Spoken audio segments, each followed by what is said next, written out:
want me to tell them behind that. Don't tell nobody. Don't you tell nobody I told you. But this secret that I'm going to share with you here on this Memorial Day weekend, I want you to tell everybody. Go tell it on the mountain.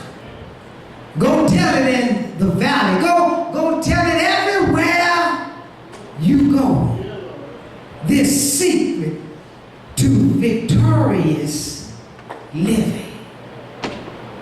Yes, my brothers and my sisters, there's no victories at a discounted price. In order to have a victory in our lives, we have to do what it takes to obtain a victory. If we want to live a victorious Christian life, we must submit to God. Are y'all listening to me or are you asleep? James gives us 3 secrets to a victorious life in Christ. The first thing that James tells us is we need to pray according to God's will. You'll find it in verse 1 through 3. Pray according to God's will. That's the first thing James is trying to tell us. If we want a victorious life, we've got to pray according to God's will. Because you ask amiss, James asks, what causes fights and quarrels among you? Don't they come from your desire that battle within you? You want something but don't get it. You kill and covet, but you cannot have what you want. You quarrel, you fight, you do not have because you do not ask God. Are you listening to me? When you ask, you do not receive because you ask with the wrong motive. Are you listening to me? You got to have the right motive. You just can't say, Lord, bless me with a Cadillac. Why you just got to have a Cadillac? Why you just can't take over? First of all, you're walking. First of all, you on the bus. Why you got to pick out a Cadillac? Just ask the Lord to give you some wheel. He can give you 10 speed and get you around, Lord.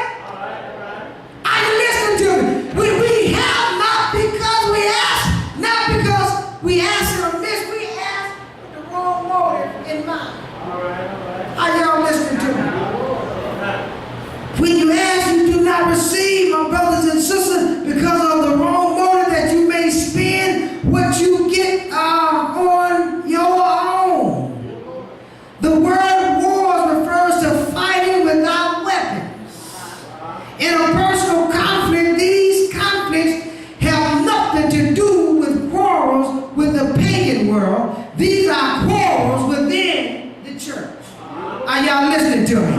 And when I'm talking about quarrels in the church, I'm talking about among the believers. Would you not believe that folk in the church quarrel, they argue, and they want to fight amongst each other? How do you expect to talk about I'm on my way to heaven anyhow and you fight in church? How you going to fight God's people in church? How you going to fight the preacher? The watchman over your soul, how you going to fight him? How you going to disrespect God in his own house? I look like a fool going to Brother Metcalf's house, kicking my heels up on his cocktail table with my shoes on. But we do it every Sunday. We come in God's house and we go to sleep. We come in God's house, we play on our cell phone, we whisper to somebody. How you going to disrespect God in his own house?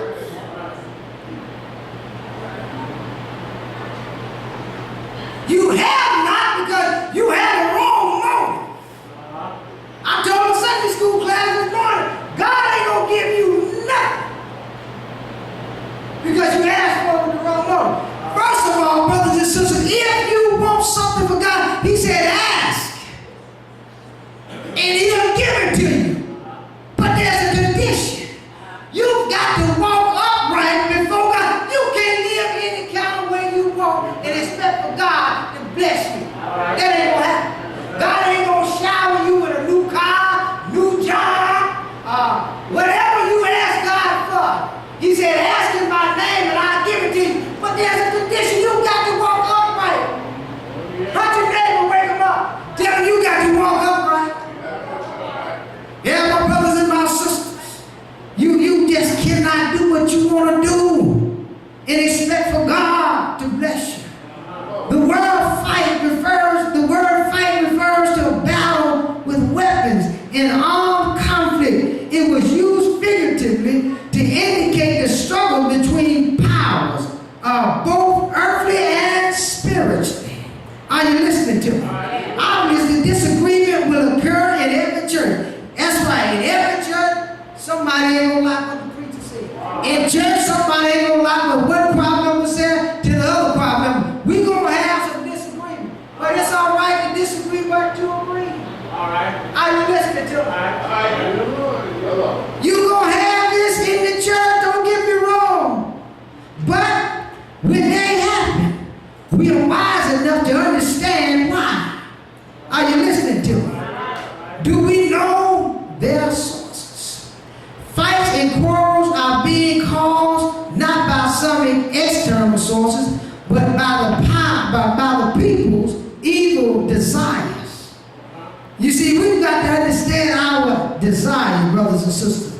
When everyone seeks his or her own pleasures, only strife, hatred, division can be the last results. And war in your members suggests a raging battle fought between desires to do good and desires to do evil. You do know that in each of us, there are at least two of us. Some of y'all got more. But in each of us, there's at least two of us, the old man and the new man. I'm trying to explain that to my wife. I say it's going to always be a struggle. I don't care how saved you are. Every now and then, that old man will rear his ugly head up. You think I'm lying? Let me take you out there and slam your head in my car door. The old man will rise up. You know why? Because you're going to say some four-letter word that you wouldn't normally say if I slammed your hand in that door.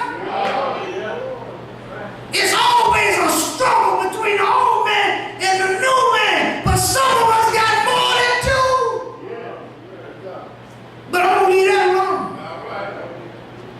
Old man who I was before I met Jesus. The new man who I am since I met Jesus. And what am I trying to tell you, church? We got to walk in the newness of Christ. We've got to walk upright before Christ if we want some of the final things in life. You just can't get what you used to get with what you used to get with. You got to change your motives. Change your ways, my brothers and sisters. Are you listening to me? Yes, in verse 2, James, I'll get to the real heart of the matter. He said, your lust and have not ye kill and desire to have, and cannot obtain. Ye fight and war, yet ye have not because ye ask not. The craving described here becomes so strong that the people scheme to kill to get what they want. The word kill can be taken as a figure of speech for bitter hatred for one another. Instead of rethinking our desires, the people begin to describe by James resort to jealousy, fights, quarrels, and even worse. Are you listening to me? In summary, James' message is the reason you don't have what you want is you don't ask God for it. In other words, you don't have what you desire because you don't desire God. Are you listening to me? Some of y'all want a new house. Some of y'all want a new job. You're not going to have it. Why? Because you don't desire God. You desire what God can give you, but you don't